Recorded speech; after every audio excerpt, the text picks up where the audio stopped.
In this playthrough, we try a more direct approach of the Golden Cat mission. Co-creative directors Harvey Smith and Rafael Colantonio are here to walk you through it.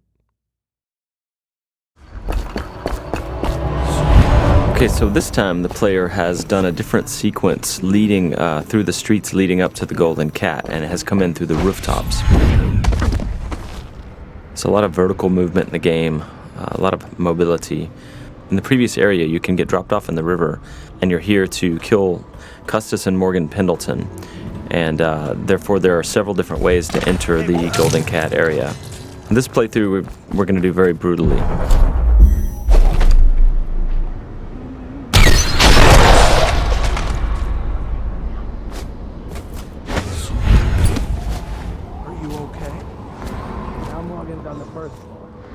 Need to get the men in position. The Ivory Room. All I can tell you is it's very heavily soundproofed. I'll leave the rest to your imagination. Custis is easy with me.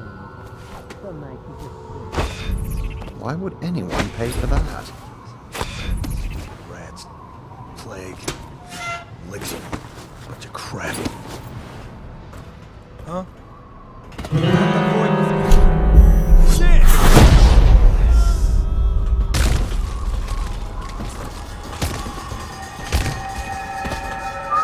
This is a drop attack.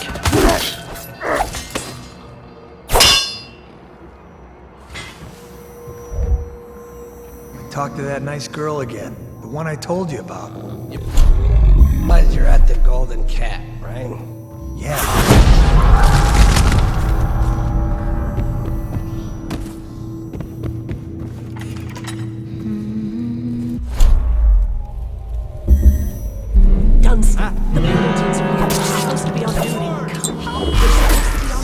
Obviously, playing this way has got consequences.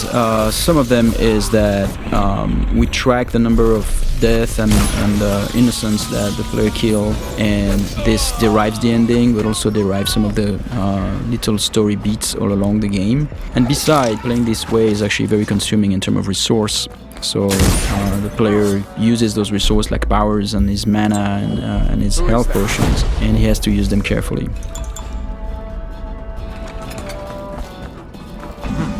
Might be worth checking out.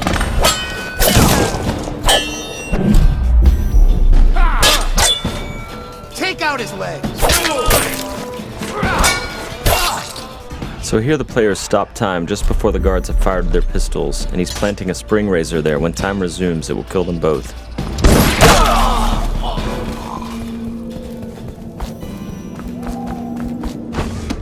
By the out!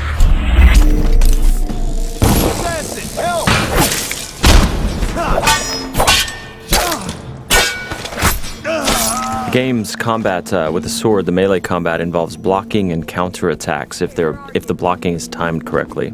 I hear you.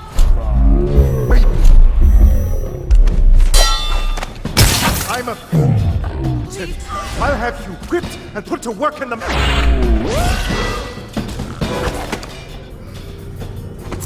So both targets have been assassinated.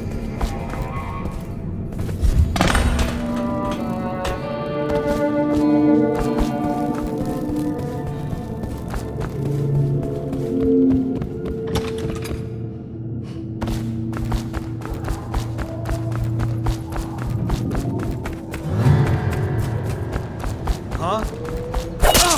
Someone help me out! Someone get over here!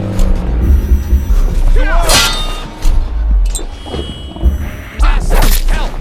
Someone...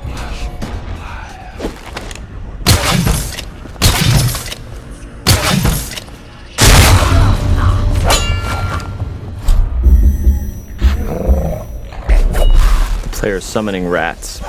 Once the rats are in the world, they're like little AIs. So sometimes the guards win, sometimes the rats win. And here the player has possessed one of his own rats and is now getting away.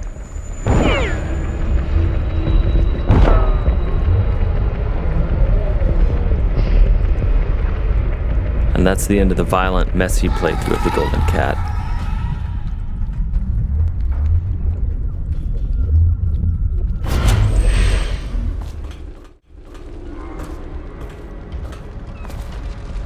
So this is a very different area. The previous area with posh and pretty, this is like desolated, abandoned. This is actually the area where there are weepers. It's called the flooded district. And there are those tall boys here that are preventing the weepers. The weepers are the plague-infected people. Those tall boys, their jobs is to prevent them from accessing the rich area. So they will shoot at the weepers and they will shoot at anything that tries to get through, including the player.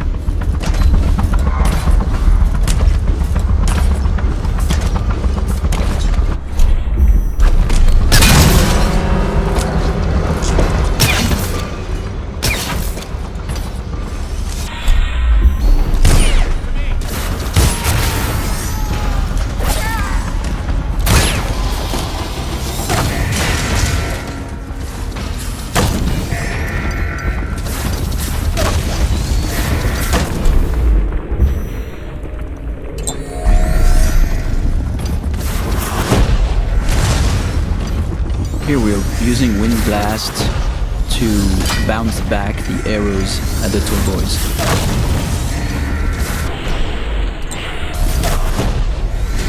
Using Wind Blast to knock the tall boys' phosphorescent arrows back at them is another combination of game mechanics that we did not plan for, but players found it quite fun. So we made some small changes to help support it.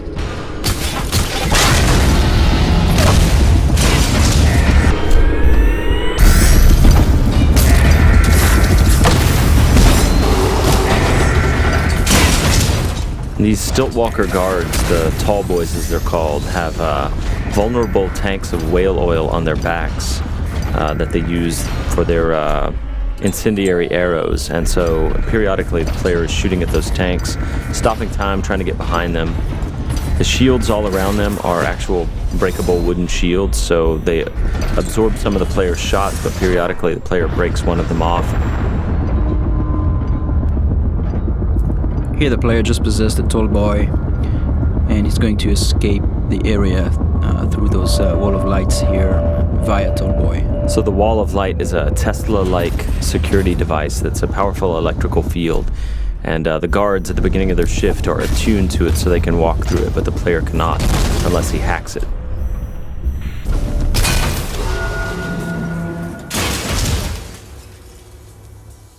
Thank you for watching. For an alternate approach, check out youtube.com/Dishonored or Dishonored.com.